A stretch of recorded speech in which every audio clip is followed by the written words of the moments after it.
एक व्यक्ति जब कोई संकल्प लेता है, कल चर्चा हो रही थी कि धन होना आज के समय में, बहुत धन होना या बहुत संख्या में धनोपार्जन कर लेना कोई बड़ी विशेष बात नहीं। हाँ, कुछ वर्ष पूर्व समझ सकते थे, मान सकते थे, लेकिन आज के समय में बहुत धन होना कोई बहुत विशेष बात नहीं है। लेकिन धन होने के बाद जीवन में सरलता, सादगी का होना और उस धन का किसी भी प्रकार से एन केन प्रकारेण धर्म कार्य में लगना, वो बहुत बड़ी बात है। अच्छा, एक बात मैं कहूँ, हमारे स्वभाव में है कि व्यासपीठ से हम ज्यादा किसी की बड़ाई नहीं कर पाते हैं। जब हमारे हृदय में वो बात लगती है तो वो वाणी में आती है। अगर आज गोमती भैया चाहते तो आपके लिए ये 7 दिन 10 दिन के लिए और कोई फंक्शन का आयोजन भी कर सकते थे।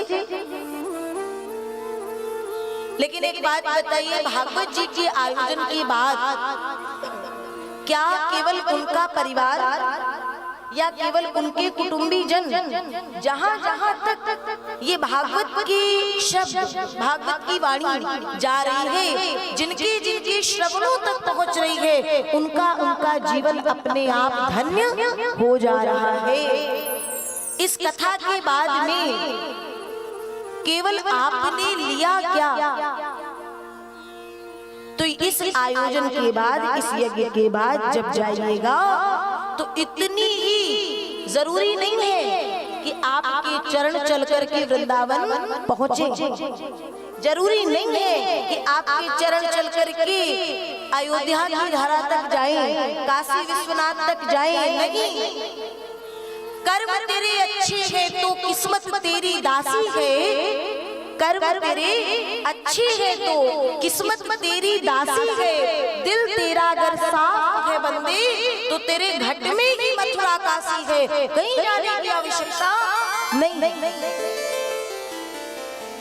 भगवान को पाना है, ढूंढना है। भागवत सुनने के बाद बाकी बिहारी जी के प्रति आपका हृदय यदि समर्पित होता है तो पागल बन करके वृंदावन दौड़ने की आवश्यकता नहीं है। अपने जीवन को वृंदावन बनाओ और कहो, सरकार अब मेरा मन निर्मल हो चुका है, मेरे मन रूपी वृंदावन में अब आप यहीं चले आओ और मेरे जीवन को वृंदावन बना डालो। तब तो बात है, क्योंकि ढूंढ रहे जिसे जंगल वन में लोग जाते हैं ना, जंगलों में, वन में भगवान को खोजने के लिए, ढूंढने के लिए। एक बात बताओ, इसका मतलब तो वन में रहो तो भगवान सबको मिल जाएंगे। सही बात है। हमारी माताएं कह रही हाँ हाँ, तो इसका मतलब जितने जंगल वाले हैं वो सब भगवान हो गए होंगे। सुनिए, ढूंढ रहे जिसे जंगल वन में वो तो बसता अविनाशी है। उस कृष्ण को जानो, उस कृष्ण को समझो, क्योंकि वो कृष्ण तो घट घट वासी।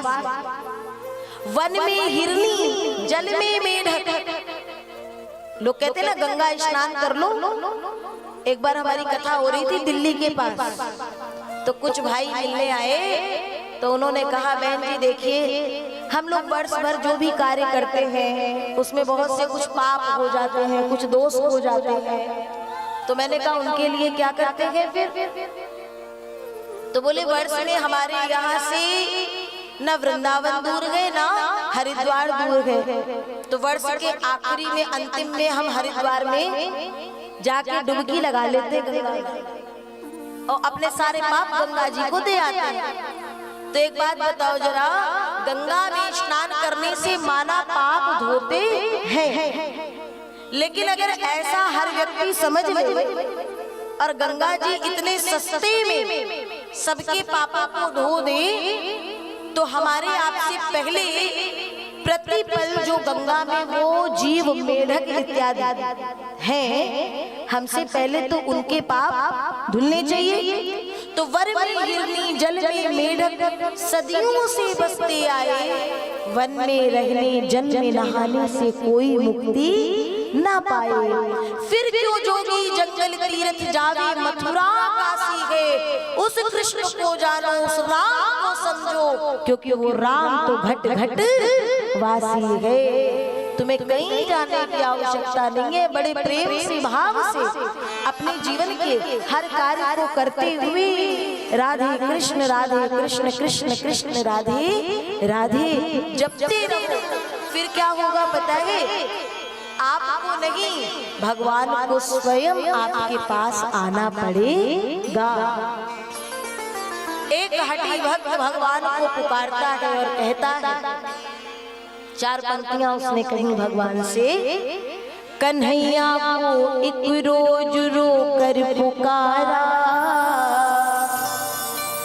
कहा उनसे जैसा भी हूँ मैं हूँ तुम्हारा। सरकार मैं जैसा भी हूँ आपका हूँ, इसलिए मुझे स्वीकार कर लो।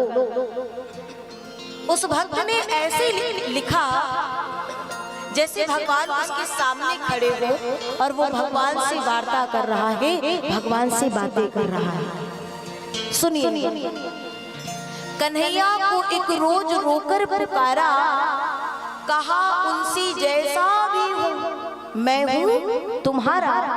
वो बोले कि साधन किए तुमने क्या है, वो बोले कि साधन किए तुमने क्या है। तो मैं बोला, प्रभु किसे तुमने साधन से तारा। तो वो बोले, परेशान हूं तेरी बहस से। वो बोले, परेशान मैं तेरी बहस से। तो भक्त कहता है, तो प्रभु कह दो ना कि तू जीता मैं हारा, तो कह दो ना कि तू जीता मैं हारा। तो भगवान ने फिर पूछा, सुन, वे बोले कि जरिया तेरा क्या है मुझ तक। वे बोले कि जरिया मतलब मेरे तक आने के लिए तेरे पास माध्यम क्या है, साधन क्या है। तो वे बोले कि जरिया तेरा क्या है मुझ तक। तो भक्त रो पड़ा और कहता है, सरकार मेरे पास कोई जरिया नहीं है, बस मैं तो बोला कि प्रभु बस इन द्रगबिंदु का एक सहारा। ये जो आंखों से प्रेमाश्रु बहते हैं, हृदय भर आए, प्रेमांशु छलक पड़े, मन का मैल अपने आप जैसे जैसे ये आंसू बाहर निकलेंगे वैसे वैसे हृदय निर्मल होता जाएगा। और जब हृदय निर्मल हो जाएगा तो ऐसे निर्मल हृदय में मेरा ठाकुर अपने आप आ जाता है।